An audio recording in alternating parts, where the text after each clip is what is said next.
So yun guys, so magandang hapon po sa inyong lahat mga kasyawing, no? Magandang hapon po sa Luzon, Visayas, Mindanao at sa buong mundo mga kasyawing. Ang video pong ito mga kasyawing ay ating pong pag-usapan, no? Itong BSKE daw. Kasi mayroon po akong narinig, no? Mayroon po akong narinig at sabi-sabi nila, no?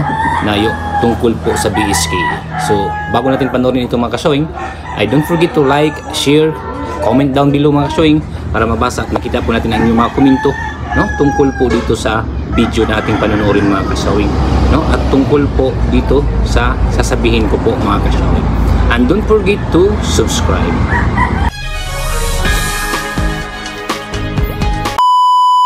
So yun na nga mga kasyawing, no? Ay pag-usapan po natin, no, ang BSKE, no? Dahil may narinig po ako, no, ang sabi po ng aming barangay kapitan, no, na mayroon daw eleksyon sa December, no. Ewan ko kung bakit ganun, no. Sinabihan daw po sila, no, na may eleksyon sa December. Pero sana wala, no? Gusto kong walang eleksyon para po mapatuloy pa, no, yung mga proyekto na hindi pa matapos, no, at marami pang proyekto na mailagay dyan. Pero hindi naman ako natatakot mga kasyawing, no, kung mayroong eleksyon dahil siyempre kumpiyansa naman ako na mananalo pa rin. At ito po ang masasabi ko mga kasyawing, no, sa sabi nilang mayroong BSKE, no? Ang masasabi ko lang po dyan mga kasyawing ay sa akin lang po no, hindi yan matutuloy, no, hindi yan matutuloy. Alam nyo kung bakit mga kasyawing? Dahil malaki ang gastos po, no, ngayon ng mga congressman, gobernador, mayor ngayong eleksyon. So malaki ang kanilang nagastos, tapos gagastos na naman sila sa December sa barangay election, no? Siyempre kung matuloy man ang December mga kasyawin, gagastos na naman yan mga yan. Kasi mayroon silang mga tao na mayroon silang mga kapitan na gustong patakbuhin nila yan. So, siyempre bibigyan nila yan ng budget, another budget na naman. Okay lang sana yan mga kasyawin, no, kung yung barangay po ay kukunti lang, no? Kung mayroong mga barangay na 20 barangays lang, pwede yan, makaya-kaya pa nila yan.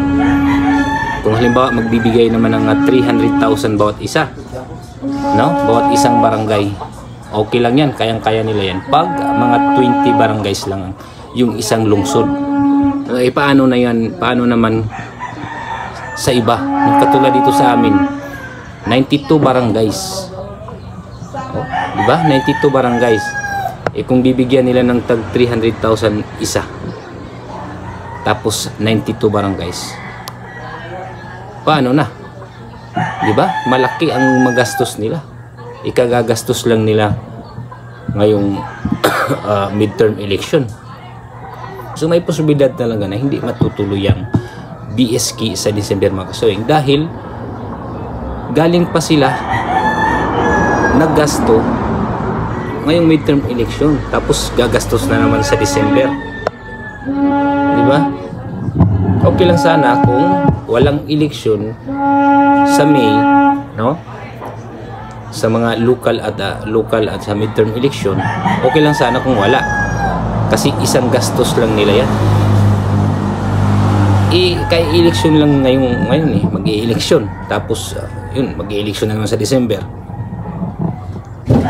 Kasi yung ibang lugar mga kasyawing, no, malaki talaga ang gastos ng mga congressman, no, gobernador, mayor, no, sa ibang lugar.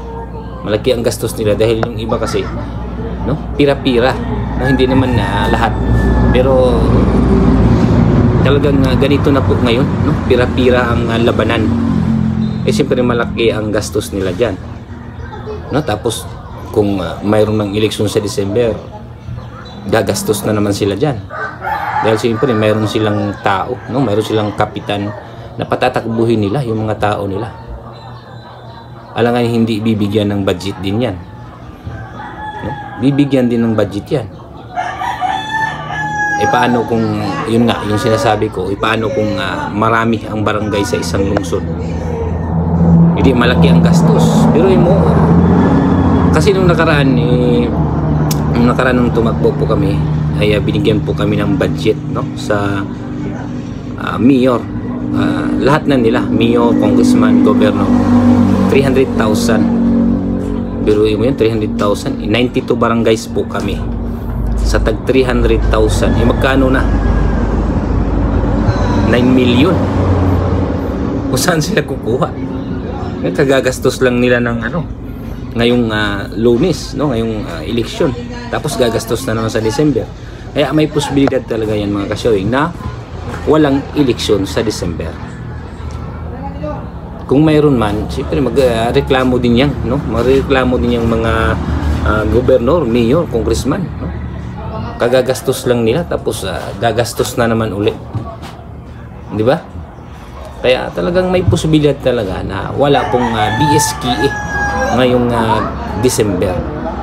Pero tingnan na lang natin po ngayong June, mga kasawi, kung iyan ba'y maipasa, no, ng Congress at Senate, yung ini-endorso at pinupursige po nilang BSKE term sheeting.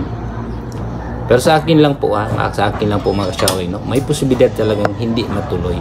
Pero yung sabi po ng aming barangay kapitan, dahil yun daw po ang sinasabi sa kanila na may eleksyon sa December. Pero malabo pa rin yan, no? Kumbaga 50-50, no? 50% na wala, 50% din na mayroon. Kaya yun lang po ang aking masasabi, mga kasyawi, no? Sa akin lang po, no? Sa aking lang palagay, sa aking lang analyze na talagang walang eleksyon sa December kasi kagagastos lang nila ng mga mayor, congressman, governor, vice governor, no? Kagagastos lang nila ngayong buwan dahil eleksyon. Tapos gagastos na naman sila sa December. Malaking gastos talaga. Talaga yan sila. Dahil siyempre mayroon namang kapitan na patatakbuhin nila, tao nila yan. Hindi naman pwedeng hindi nila bigyan ng budget yan. So yun lang po, mga kasyawing, no? Maraming salamat po sa inyong walang sawang panunood, no? At walang sawang pagsuporta po sa ating channel, mga kasyawing. And don't forget to like, share, comment, and subscribe, mga kasyawing. So yun lang po, mga kasyawing. Maraming salamat po. Thank you for watching.